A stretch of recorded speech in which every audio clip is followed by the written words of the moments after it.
pouring or whatever. I Yeah, totally on the missed other side of the back. timing and scheduling last year, but this year. Just says the majority of the directors, I'm gonna start working on that qualified soon. officers for this. Oh, no, that was not what that comment was about. No, I'm serious. Staggered Like, terms, there it is. There's a lot of stuff. No, like if you need help with that. It's 3 years, I'm done. and then they have to stagger their. What happens after the 3 years? They serve for a term of 4 years. They send the person appointed. Only through the other. So it'll start to create. Yeah, so it's a 3-year term. Everyone ready? We'll call our meeting to order. If you would all please stand, we'll pledge allegiance to our flag. Yep, we switch. I pledge allegiance to the flag of the United States of America and to the republic for which it stands, one nation, under God, indivisible, with liberty and justice for all.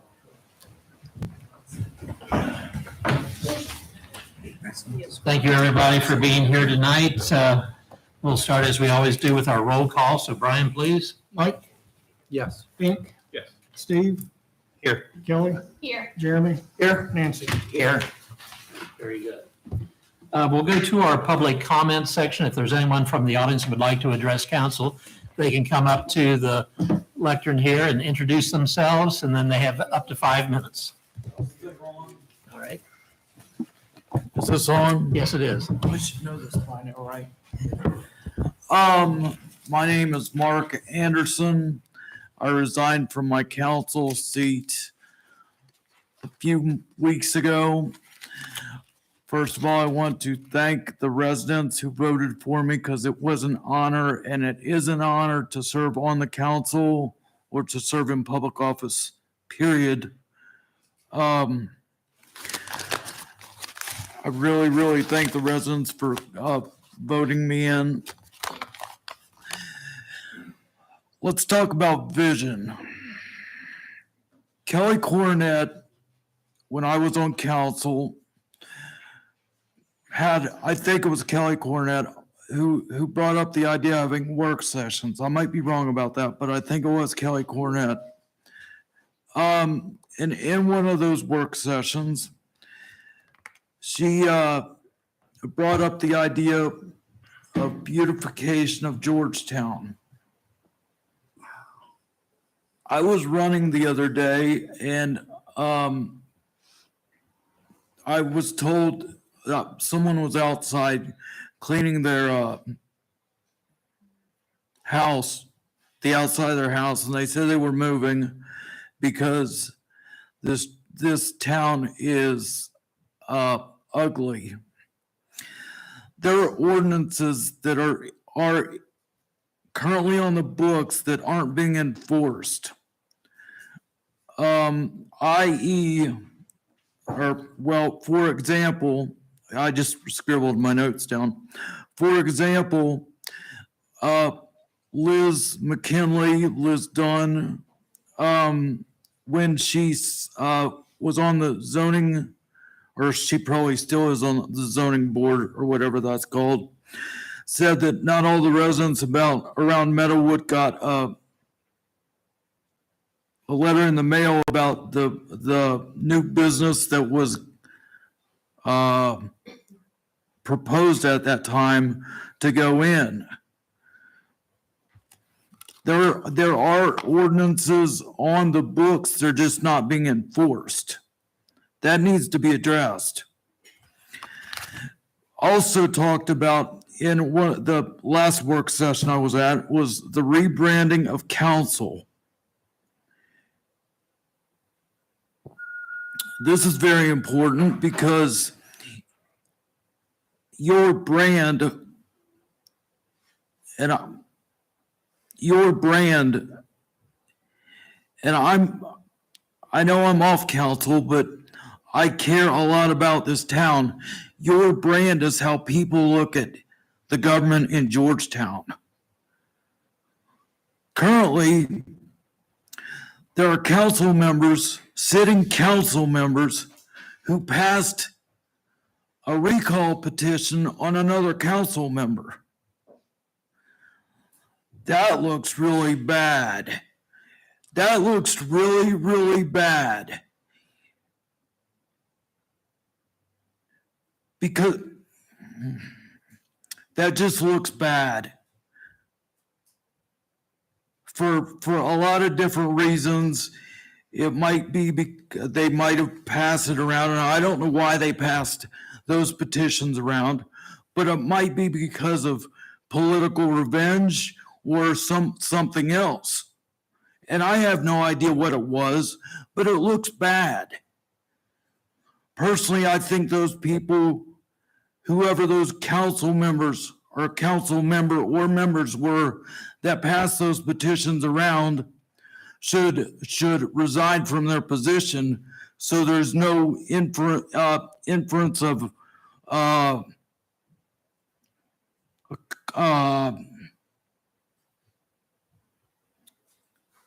bad look.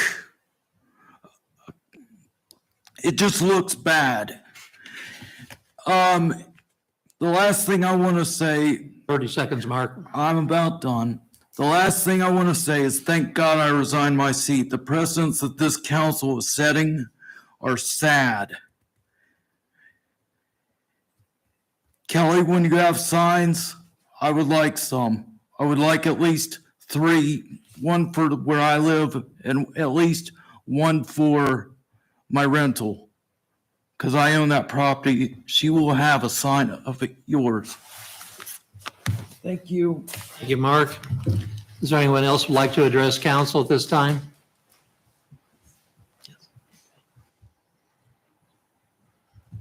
If you would, just please state your name, and then you have up to 5 minutes. I'm Brenda Wilder. I reside at 200 North Main Street here in the village of Georgetown. And I'm just wanting to follow up real quickly with regard to Mark's comment about a recent petition for a recall of one of the council members, of which I was one resident of the village who did sign that and pass around the petition to be signed. On June 11th, Nancy Montgomery, it's my understanding, who is the administrator for Georgetown, Ohio's special events, published all of our names and all of our addresses of those of us who signed that petition on the page for which she is administrator. While there's nothing, I guess, illegal about that, it's a matter of public record. I just found it, just distasteful that a member of council will go around and post that public information. In addition to posting that, she also blocked myself and at least 2 other members, 2 other persons who signed that petition from being able to comment on that. Subsequently, a day later, I think beyond 24 hours, the post was taken down. So I just want to comment that I feel like that was really an overreach of a sitting council person's position, and it makes our village council look badly. And I know that there are people on council who work very hard and do an outstanding job, but it takes one person to make things look really bad for a community. And I know we've talked about comments being removed from the meetings online. And I really think that it's not comments of the village members that are making people deterred from coming here and starting businesses. I think it's the way things are run here on village council. And I think it's the behavior of some of the council members at times. So I just wanted to say that. Thank you very much. Ma'am, would you like to address? Delbert, do you have anything for council? There's a lot of things I could say, but I won't. Okay. I will say this, when taking that light down, Delbert Nichols, taking that light down, I think made a big difference. It don't feel like there's any traffic there anymore. It feels like you can just go. Oh, you're talking about the traffic light out by By Fifth Third IGA Bank? or, Okay. yeah. And then this place is nice, and I think I can hear a lot better without any help. Anyway, that's all I got to say. All right, thank you, Delbert. Okay, we'll move on into our general business session. In your packet on page 1 is the council meeting minutes from our June 8th meeting. We need to see if there's any corrections, deletions, additions that need to be made to these minute meetings.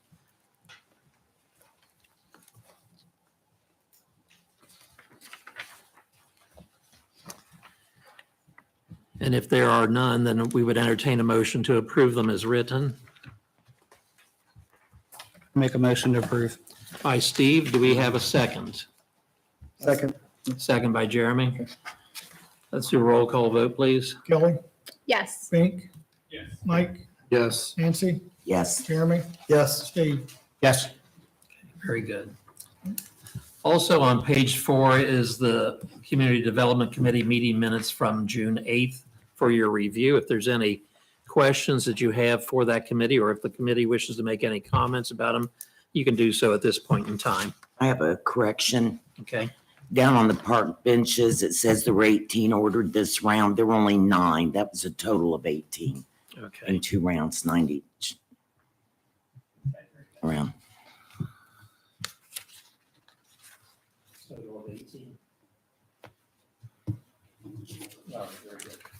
Any other comments about the Community Development Committee? If not, on page 5 is the Community Improvement Corporation minutes for March 8th. It's actually should be April 26th. I had the wrong date on that.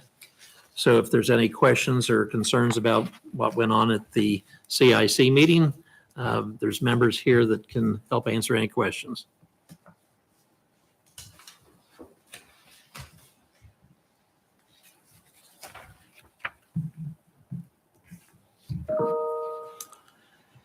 I am not hearing any, but those can always be brought back up for discussion. On page 6 of your packet is an ordinance for a supplemental appropriation. This is in regards to the Kegs with a Cause event in there. We have to have upfront money for them in order to purchase and acquire different things. This will all be reimbursed through the sales and the proceeds from the event. So I'd like to have President of Council read this by title only, please. An ordinance making a supplemental appropriation for the Village of Georgetown, Brown County, Ohio. Any questions or concerns? If not, then we would entertain a motion to approve. I'll make the motion. By Nancy, do we have a second? Second. Second by Kelly. Let's do a roll call vote, please, Brian. Kelly, Yes. Pink? Mike, Yes. Nancy, Yes. Jeremy? Yes. Steve? Yes. Okay, very good. That's 1343. 1343. On page 7 of your packet is the resolution for the tax levies that we have out. This is something that has to be done with the auditor's office, just verifying the amount that will be coming forth for the levy for the fire EMS levy. And once again, Kelly, if you could read this by title only. A resolution is a resolution accepting the amounts and rates as determined by the Budget Commission and authorizing the necessary tax levies and certifying them to the county auditor. Questions or comments, concerns? Does that just stay the same as it was the Yeah. prior year? Yes. Well, It doesn't matter if there's 100 new homes built in here, then everyone else's gets reduced, but the same amount is collected. So if there are no further comments, we would entertain a motion to approve. So moved. By Kelly, do we have a second? By Jeremy? Again, roll call. Kelly, Yes. Pink? Mike, yes. Nancy, Yes. Jeremy? Yes. Steve? Yes. It's 1337.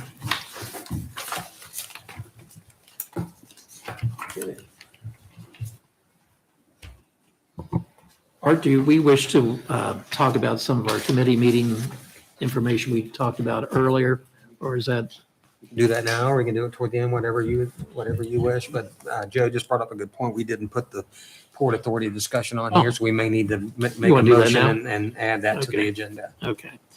If you remember right, last council meeting, we had our Economic Development Director, Jason Hammond, come through with people that were willing to serve on our Port Authority. And those names were brought forward by a lot of council members, sharing that to me and with Jason Hammond. And the ones that he had for our last meeting were David Wint, Ed Wood, Jason Bowman, Heather Kidwell, Kevin Kratzer, and Tom Mays. And there was discussion that there would be the need for perhaps one council member to be on there. And so since these are my appointments, with your approval, I would like to have Kelly Cornett be our designated person for that Port Authority. And so those 7 would be the Port Authority members, but it would need approval from the rest of the council. So I've placed this out here for you to ponder, and it's up to you to make a motion to either accept or reject. I'm sorry, Dale, would you read through those again? David Wint, Ed Wood, Jason Bowman, Heather Kidwell, Kevin Kratzer, Tom Mays, and Kelly Cornett. Yeah. Any discussion? If not, then I would need a motion for the approval of those members. I would so move. By Jeremy, do we have a second? I'll second. By Nancy, let's do a roll call vote on this. Well, discussion. If there is none, then let's do a roll call vote. Kelly, Yes. Mink, Yes. Mike, I wish we had more time, really, to review the names of the people and what they bring to the table, but I guess I'll just abstain because I don't feel like I have enough information to make a well-rounded decision. But one thing, Mike, and this just kind of, you got screwed over a little bit. This happened last. I know, time. Okay. I watched the meeting, but Okay. All right. I thought there was more information coming. Nancy, Yes. Jeremy, Yes. Steve. Yes. Motion passes. We will get in touch with Jason. I assume you're hearing us? I am. Can you Okay. guys hear me? Yes, we can. So these members have been approved. So if you wish us to contact them, we will. If you wish to do that, since you were the originator of getting some of their information, you can do that too. But Yeah, I'll go ahead and I'll contact everyone by email to advise them of the approval at tonight's meeting. And then what I'll do is I'll coordinate with you guys to set up a date for me to be in Georgetown in person. And then I'll try to coordinate everyone to have sort of an informational group meeting. Then we can sort of, talk about what the initial term appointments would be, because we want them to be staggered, meeting schedules, just those basic kind of admin tasks that we want to just discuss informally before our first, quote, official meeting. okay. Okay, very good. Is there anything else, Jason, you need to be bringing up in regards to the Port Authority at this time? I don't think so at this time. I'm obviously excited to get this initiative underway, and I appreciate the cooperation of council and the administration to move forward. Port authorities, as you guys know, are great tools to promote economic development, and I'm excited to get some things underway in the village. Okay, very good. All right. Council, do you have any questions for Jason? If you have none, we thank you for being with us. You're welcome to stay with us, or if you wish to drop off, feel free to do that as well. Art, do you have anything for Jason? No. If you need anything, just let me know. Okay, Yeah, I've been working with Art on some things, and we'll continue to coordinate, and we'll go from there. okay, very good. Thank you very much. All right. Thanks, everyone. All right. Good night. You too. Bye. Bye-bye. Jason. Okay. Okay, in your packet, there is on page 11, your payment listings. If you wish to look at that to see if there's any questions about any of those expenditures, you can bring them up now. Art is here. He can answer, I think, 99.9% of everything that's on that page. I have a couple of questions. Burnham and Flowers. That's the cancellation insurance for the kegs for a call. Oh, I should have recognized that. The other thing was Brown County Health and Wellness. What number? 49121, but I don't Okay, think there. Art goes by that, does he? Oh, he's trying to find it. 49121. Fifth one from the bottom. That is, I think, I'm almost 100% sure that is for the The AED the AED. They supplies. came in and new pads and new batteries in the AED. Oh, okay. So we pay for those. You all order them, but we They pay for them. expire after so much time, just like any bandage does. That's all I had. Okay. Anyone else?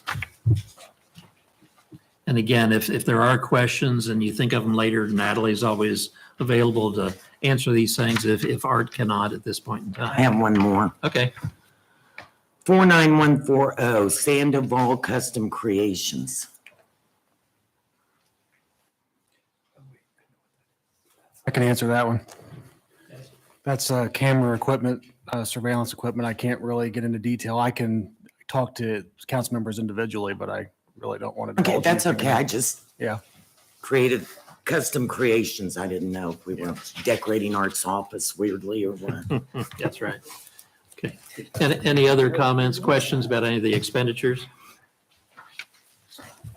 If not, we will move on and we'll go to our roundtable discussion. I'll start down here on my left with Nancy. Do you have anything for council? Yeah, a couple of things. First up, I want to correct Brenda. You said I was the administrator of special events. I am not. There are 3 of us. So I'm not the one that started that page. She did give me admin rights and she gave somebody else, but I just wanted to correct that. Wanted to bring to everybody's attention, we now have 3 food trucks a week in town. On Mondays, they're at Paul Hall. On Wednesday, they're out at the admin building. And on Friday, they're at Merchants Bank. And signs. We have discussed this before, but I want to bring it up tonight. We had talked about putting this in with the Appalachian Community Grants, but they're not that expensive, and decided we'd like to get them up sooner rather than waiting maybe 2 years. And what we're looking at for the secondary entrances into the village, which is Hamer, Camp Run, State Street by Riches, South Main, Free Soil, and 221. And I think that's it. They're going to be about 18 by 24. They're going to be blue with a white border around them, and it'll just say, "Welcome to Historic Georgetown," instead of those ugly green signs that everybody has up. And we had talked about just basically take the green signs down and put these up right in those places, because it's just at the, secondary spots coming into town. We had, our last meeting, I think we kind of priced those. Didn't Jeremiah say about $30 a piece? Yeah, I mean, they're not big and they're not expensive. They're metal signs and everything, and they're only $30. It was kind of a pleasant surprise. Any questions from council members? Okay, now, second part of the signs.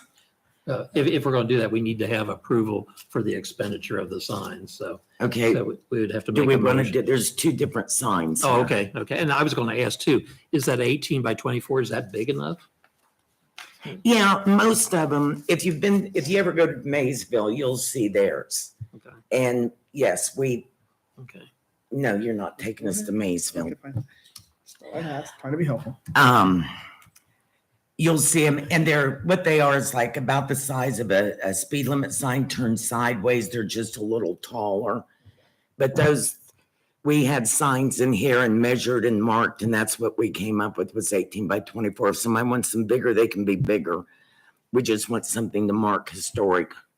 So you go on with your second piece there. Okay, now the second bunch of signs is the directional signs for the historic district that would go out on 68, coming south from 68, where we own some land out there.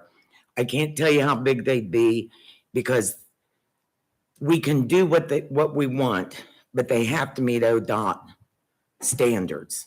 So the brown signs are always denote historic on highways in Ohio.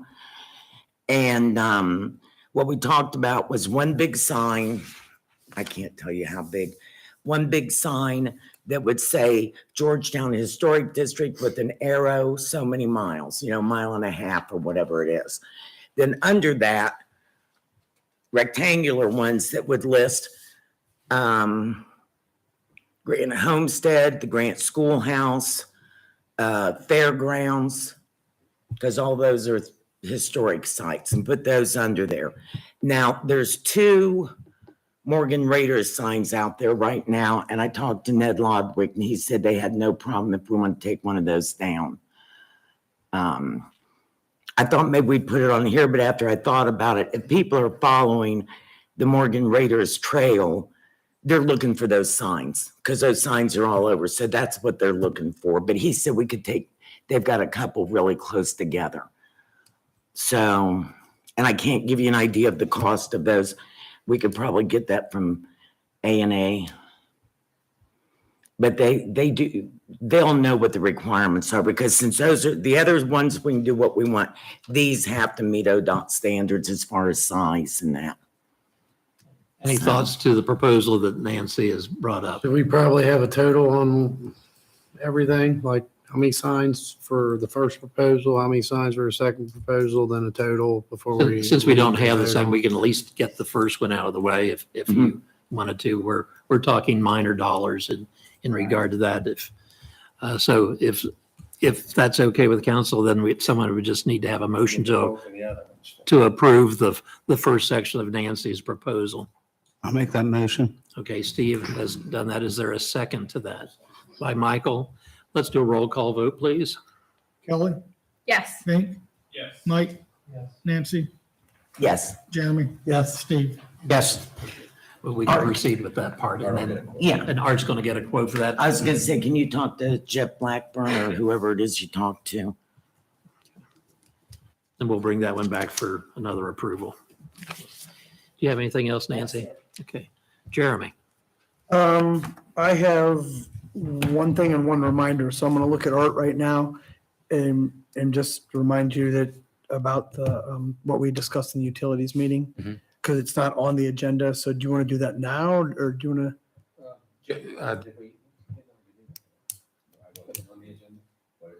Oh, for the, do we have to put it on the agenda? Well, no. We Be new discussed- business. Okay, new business. We can do that now. We discussed something and I want council's approval on in the committee meeting, but we wanted to bring it to the council tonight, so. so don't talk about it now? Is that what I'm hearing?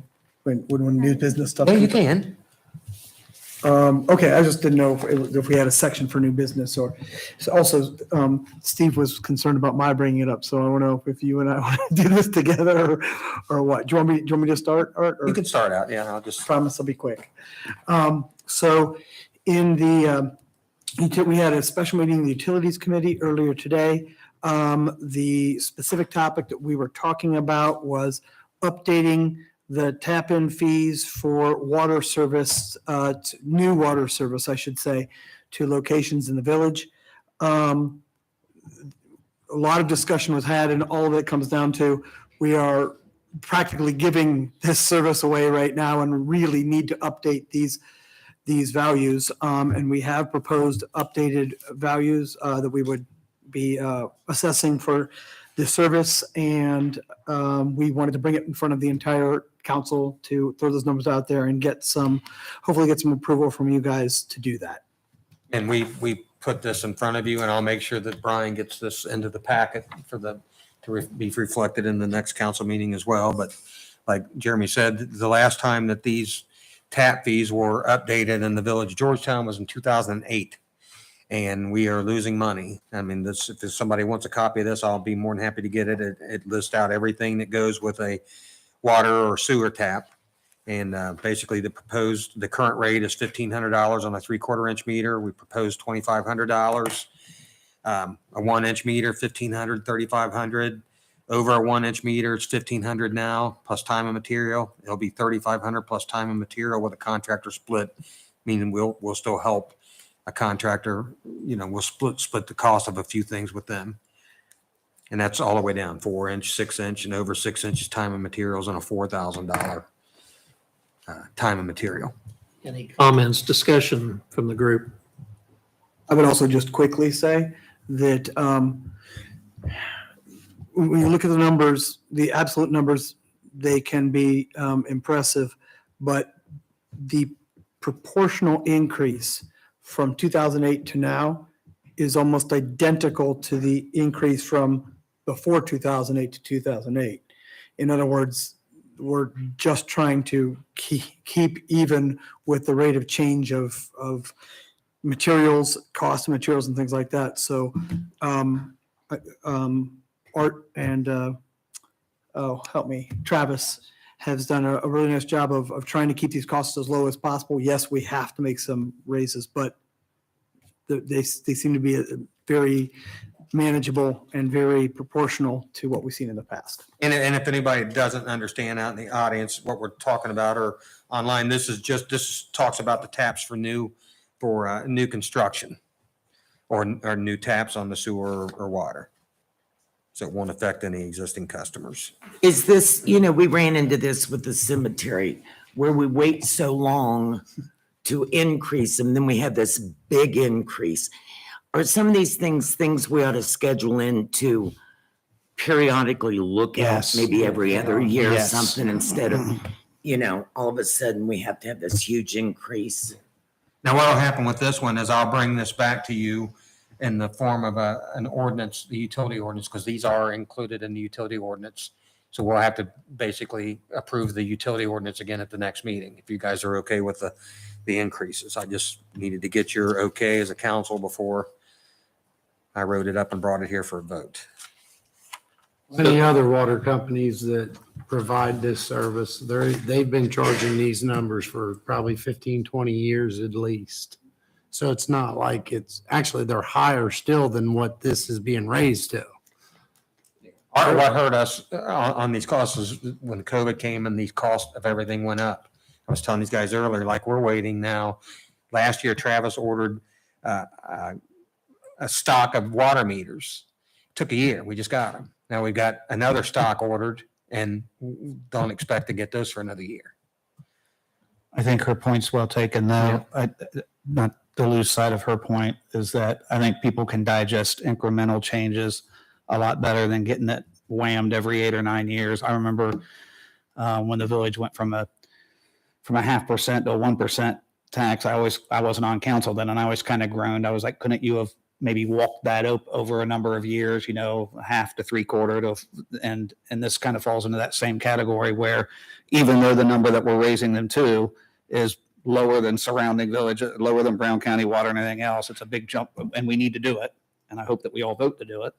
When you bring that back to us next meeting, Ms. Montgomery's point is maybe that this could be put on a village, somebody's internal clock or calendar to where we don't wait another 7 or 8 years, and a few years from now, we might have to tweak that a little bit, and that might be a little easier for people to digest. It wouldn't be just new homeowners. If you're an existing homeowner and you want to add a second service because you're building a garage outside or whatever, that it could affect you Yeah, too. new So, tap. yeah. Yes. Okay. Okay. Just question, Art, I'm looking at you, Art. Do you want me to put that on the agenda for our next utilities meeting? Is that how we would approach that? Yeah, if you want to look at the ordinance beforehand, sure, yeah. Okay, thanks. And then we'll just bring the ordinance to council and they'll have it on the regular agenda. Thanks. Anything else, Jeremy? I think we had to vote on that, didn't we? We were in discussion, weren't we? Yeah. Okay. Ordinance, you'll do that through the ordinance next meeting. Legit. Okay, thank you. And then one other quick thing in response to some people who are asking, and I completely understand, keep asking about the process with gas aggregation and how that is going. So just a quick update. 9 days ago, the Aspen Energy asked for some new final documents from us that they need in order to file. Art was able to turn around and get those documents to them within like an hour of the request coming in. And looking at the email that we got back, so I know people are very interested in when are they going to see these rate changes and all that. So the email we got once Art sent that was, thank you, this should take care of everything.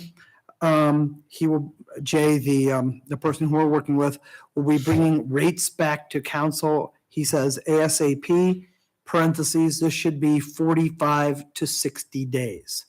So the theory would be that, fingers crossed, our first meeting in August, we should have like actual concrete numbers and or providers or whatever Jay's going to give us that is going to give us concrete information on how people can make decisions going forward with their gas.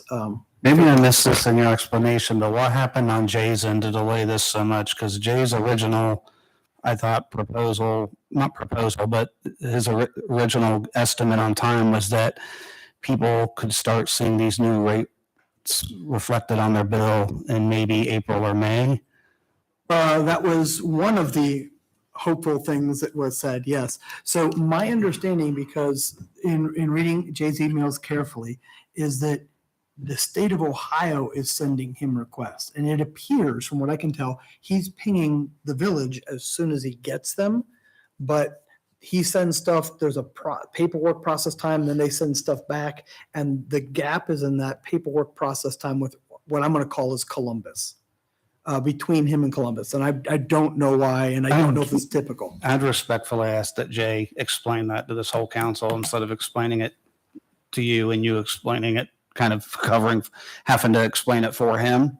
Because that was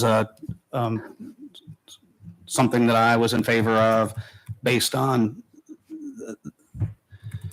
the way that he presented it. And now it's not exactly panning out that way. And I'd like to have him address that directly. I'm gonna go on record as saying, because I'm already on record as saying this, I was actually hoping we'd get some relief toward the end of the winter season when it was cold, and that was just me being optimistic. And so I'm gonna definitely take ownership of that.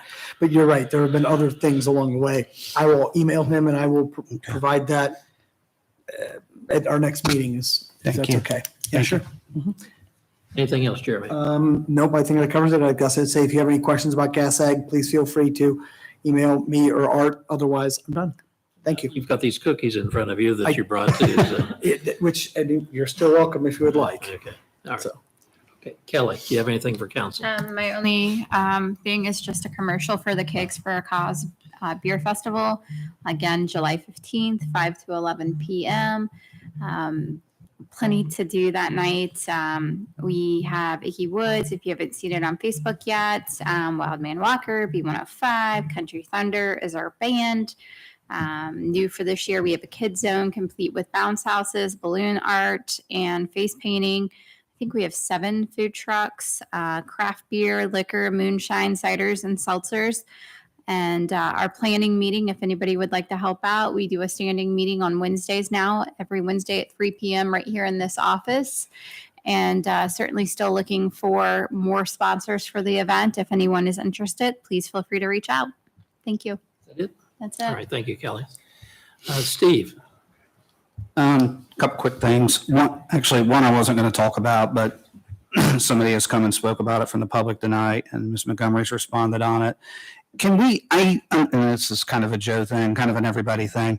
I get that we can't, as a village, mandate how people set up their Facebook pages.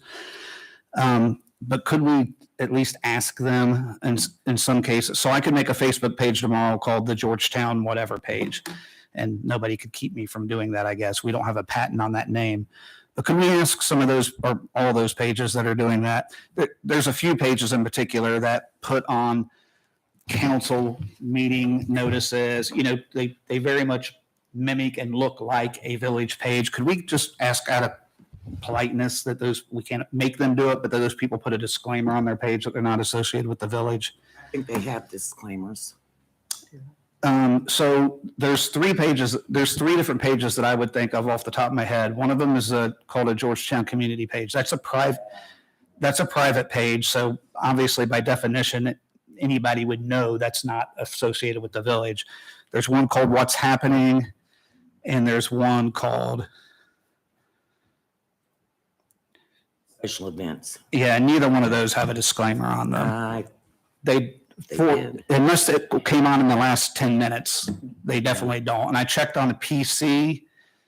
version of Facebook earlier today, and I checked on my phone just a few minutes ago, and neither one of those have a disclaimer.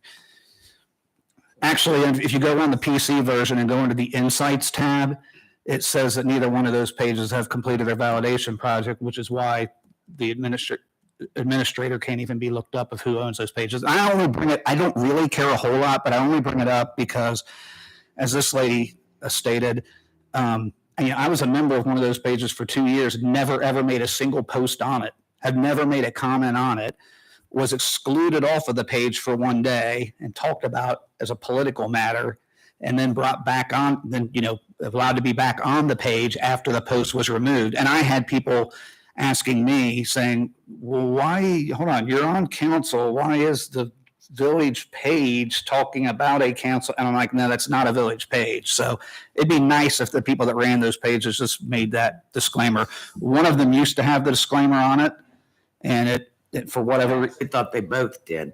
Yeah, and neither, yeah, it was, so they did, and now they don't. And, they did, and then this political post went on, and while this political post was on them, the disclaimer wasn't there. So it's just, yeah, it's not illegal, but as the person that said before, it's just kind of unethical. Well, what people have to understand, if you're putting on community events, if you don't use the place name, it doesn't, people got to know what you're talking about. Yeah, I think it has to say Georgetown community events or whatever, but it would be. Where I did What's Happening is my page. Uh-huh. So is Georgetown Open for Business. I did both of those pages. I did not do special events. And I had one on there. I don't know what happened to it. And I know the other one, because I remember talk about that other one that's been around for, I'll bet you 10 years. And I remember early on it being discussed and her putting a thing on it. So Yeah. I'll look into it. Thank you. Joe, do you have a comment in regards to that? I would just add, I have seen this before. This happened in another community where they named the page after this city's council. It looked like it was the official city council page. Right. I transmitted a letter to them saying we would formally request to the administrator that you put a disclaimer on there. The only thing and we also did something where we notified Facebook of it. They won't do anything. Facebook won't take anything down. So what I would tell you though is, after I saw the disclaimer on the page, I was less than impressed with the impact it had. So just be aware of that. It's a challenge in communities. I just talked to Art, and he reminded me we do have an official Facebook page. Maybe we could ramp up on that page. This is the official page of Georgetown. But I'll just tell you, after I successfully got that page in another community to put a disclaimer, I was just less than enthused because it was like small and not in a good place. But yeah, I think your point is well taken. I think the citizens have a right to know where the official page is. And one of the options might also be to ramp up our page to make sure it says official and all that. Cool. Okay. I think we always thought the difference was the Village of Georgetown. That's like the official name of the village. That's the official page. I was never confused about it, whether you have a disclaimer I or never not, but was I can either. guarantee there are a few Oh, people I know that they have are. been confused about it. So, the other thing is the Georgetown Courthouse Square Association. So I took my dog for a walk last Thursday, heard some music playing in the distance, came on uptown, and I was just blown away. Those people have put on events for a number of years, and I don't know if they did extra advertising this week, if there were just a lot of Chicago fans in Georgetown or what, but that Courthouse Square was packed Thursday night. And so hats off to those people. I know they go out and collect donations. No surprise, I heard, and I don't want to leave anybody, so I shouldn't probably name any of them, but some of the same familiar names you heard donated to put that on. But I know one of the people that set up sound for that every time, and there's, those people are there long before the event begins and long after everybody goes home. And I don't know that we ever enough say thank you to the Courthouse Square Association people for putting those on. A lot of people had a good time that night. So thank you to those folks. That's doing it for many, many years, and they do it willingly. And, they go out and they solicit businesses for money so that these bands aren't free. Yeah. Some of them are a lot more expensive Yeah. than you think they are. And, it just makes something more viable going on in the community each and every summer. So it's a great thing to have. So you're absolutely right, Steve. And the Courthouse Square Association needs to be thanked time and time again for their efforts that they Is that do. something that you put together, or appointed the people to, or is that No. just some people that They just was- came together they on just their own? came and did together that? and decide that would be a good idea. So they did that on their own. So that's even better because they Didn't that willingly. start with the Arts Council years and years? I'm not Barbara Ann sure Antwerp where and all the, them, uh, I think started it with the Arts But Council. they've just, gone on, it's full steam ahead. So hopefully it'll continue that way too. All right. Well, God bless those folks. I thought you were going to do that. Be the purpose for, just go ahead. And for my final comment, I will defer to Mr. Owens. Okay, in our Emergency Services Committee meeting tonight, back up a little bit. A previous meeting, we discussed having a study done on the financial needs and financial future of the Georgetown Police Department. And we all agreed that we would look for somebody to do that proposal, which is very similar, actually the same that we did for the fire department back in 2016 or whenever it was we did it. The purpose of it is to find out, and now I'll say this right off the bat, this is not to say that the village is going to run a levy, because that decision has not been made. There's other funding sources perhaps that may come along. We don't know that yet. This will give the chief, and then when he retires, his new chief and this council, a financial roadmap that aligns with the previous study that was done on the police department. So, there's recommendations in that study. Well, Otto Huber, who is the Loveland Fire Chief, and he's also been on the Claremont County Sheriff's Office since 1998. This is his specialty. This is his company, and he does this especially. He's the one that did it for the fire department. Comes at a cost of $8,500, but he goes through everything, and he will interview the chief and his crews and look at that other study to see how we achieve those goals over a set amount of time. How do we add staffing? How do we start the rotation on the vehicle purchases? How does he buy new equipment that he's going to need in the future? How does he pay for training? Those are things that we, as a group here, have already discovered that the general fund cannot handle completely. And at some point, we're going to have to look at a funding source. But this information has to be done before that. For that study to be good, it has to be done by somebody professional, because there's so much involved in it that I can't sit and do it.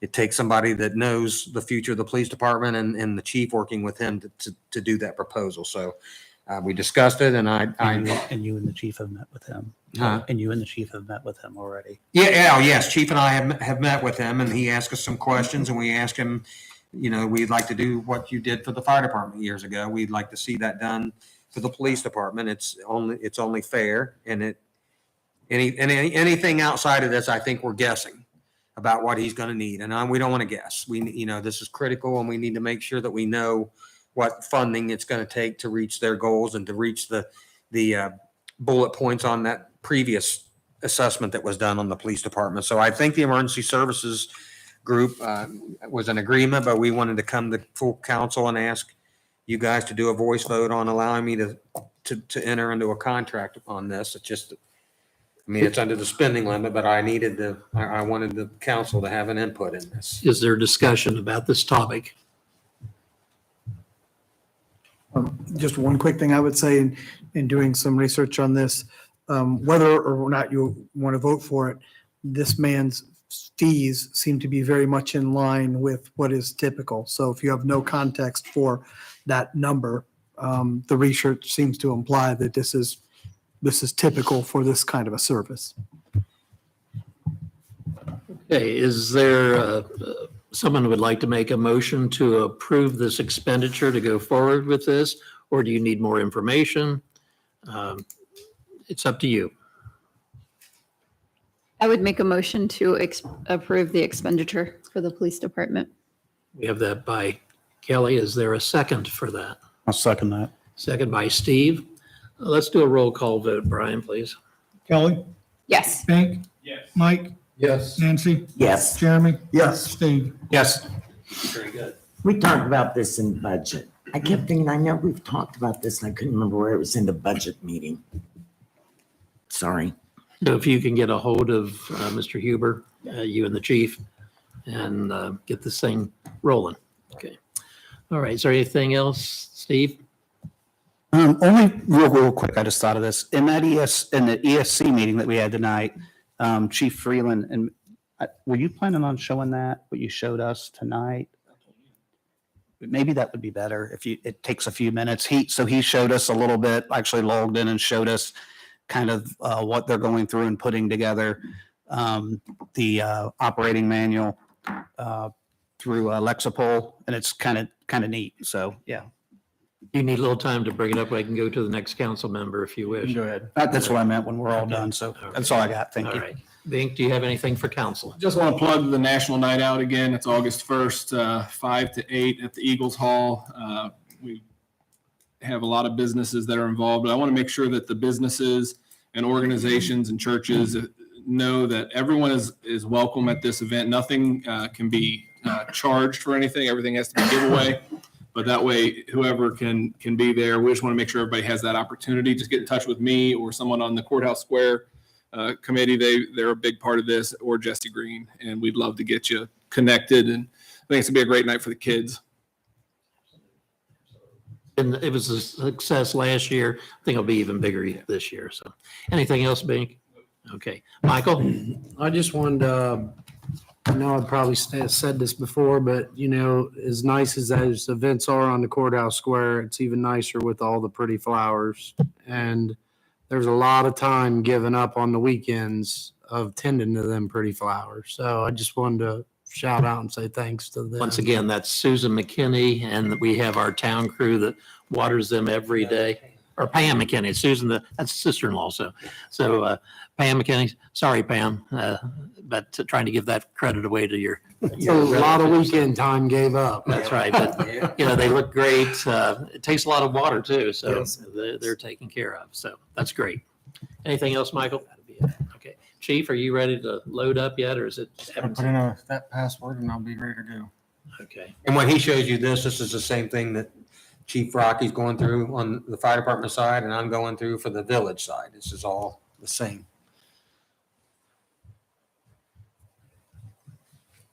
If we're waiting on you, I'll check with Chief Rocky. Do you have anything to bring up to council?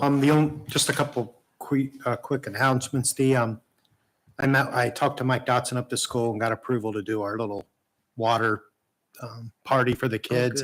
We're going to try to expand it. I talked to Sean Inlow about bringing in his concession thing. And so we'll have to kind of have the kids register so we can give them coupons to get, and the firemen want to take our grills up there and do hot dogs.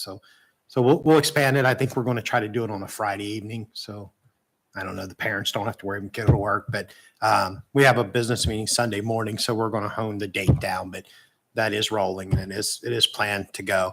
And I was just going to, not to try to steal Chief's thunder, but this Lexipol thing, I meet with my guy twice a week. And quite honestly, I think this is the best thing that's happened to our department in a long time, besides adding staffing. I mean, I just can't, I'm like a kid at Christmas every Monday and Thursday morning. And, he and I meet, and I mean, it's literally, you talk about every aspect of everything we do. And I'm just really excited, but it'll probably be fall before we get it out. But it's going to be nice. And I'm real happy with it. I just wish I wasn't computer illiterate. I struggle with that part, but it's a good thing. And I'm glad that we spent the money for it.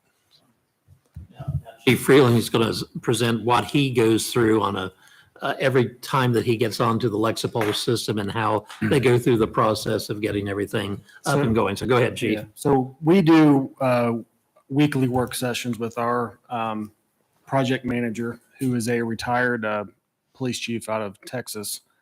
But basically what we do is we go down through, you can see all these different categories here on the left side. These are very involved. So we're just now getting to category 3. And if you see, I click on category 3, you have multiple policies for just that section.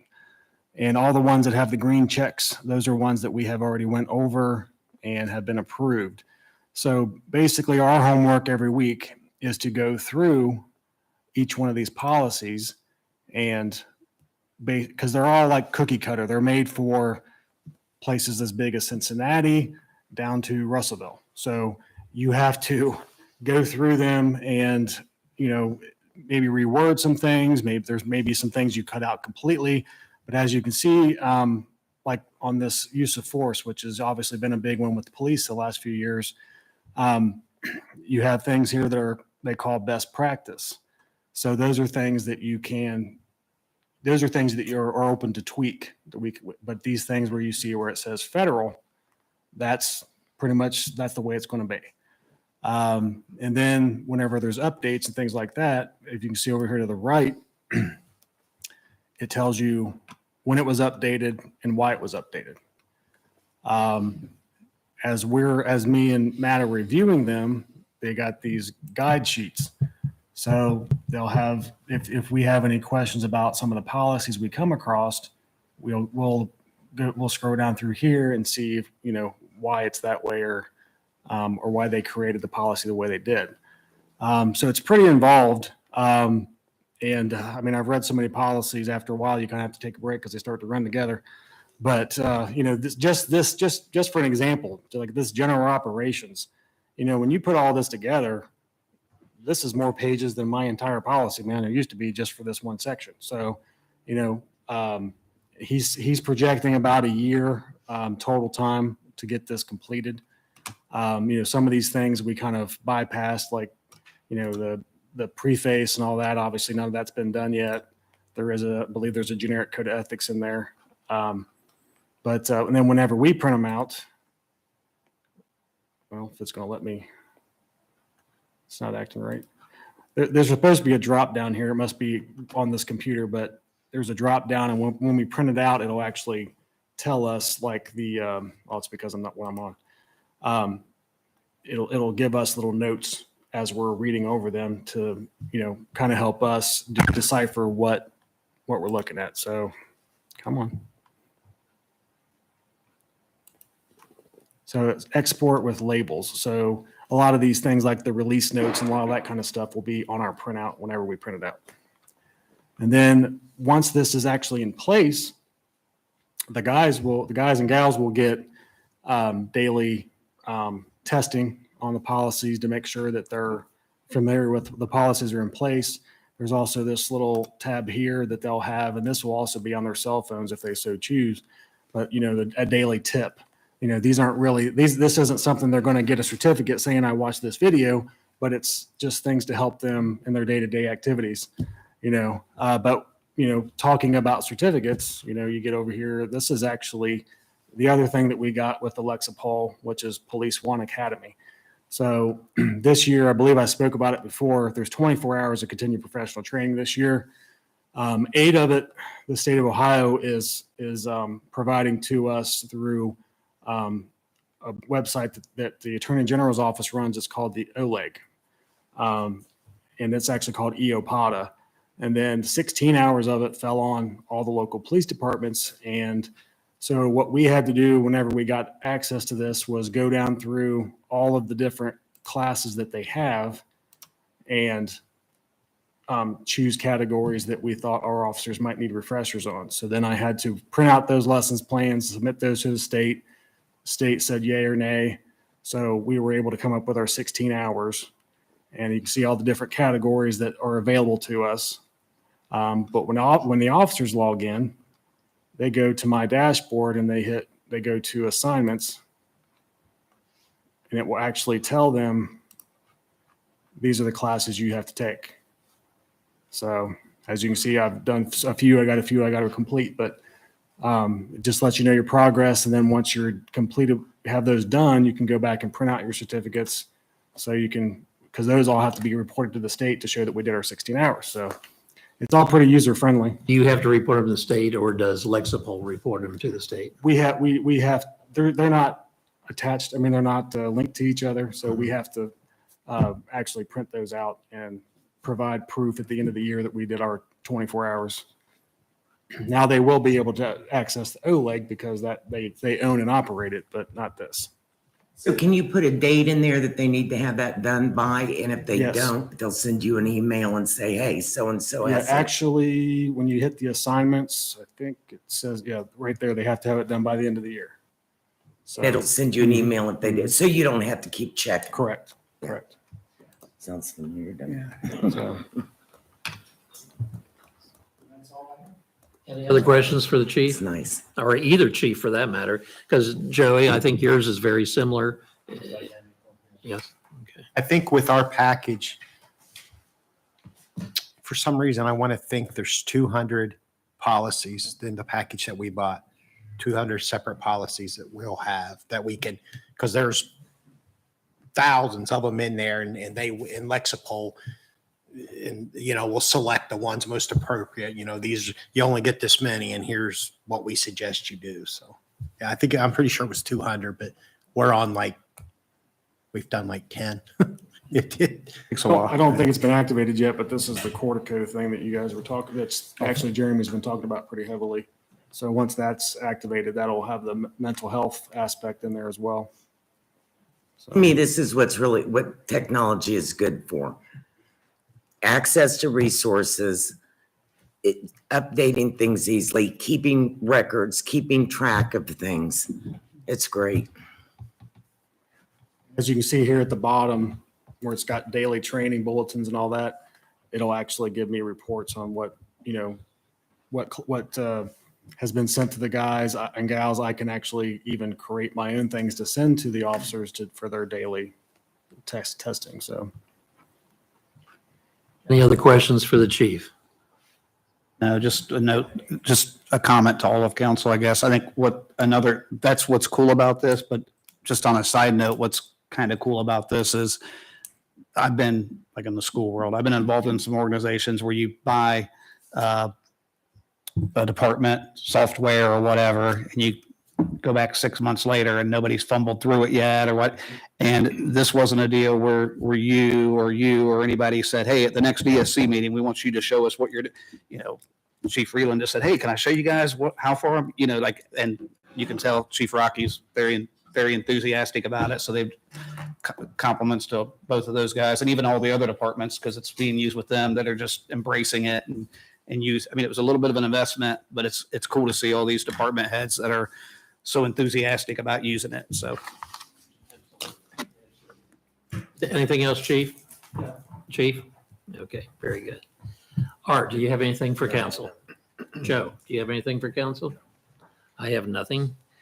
Our upcoming meetings, we have a utility committee meeting on Thursday, July 13th at 5 o'clock here in the council chambers.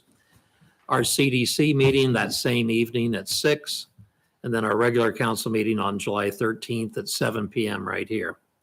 Is there any old or new business that needs to be brought before council at this time? If there is none, we would entertain a motion to adjourn. Make a motion to adjourn. By Steve, do we have a second? By Nancy, all in favor signify aye. Aye. Those opposed, meeting adjourned. I need everyone on the council to sign a paper for me.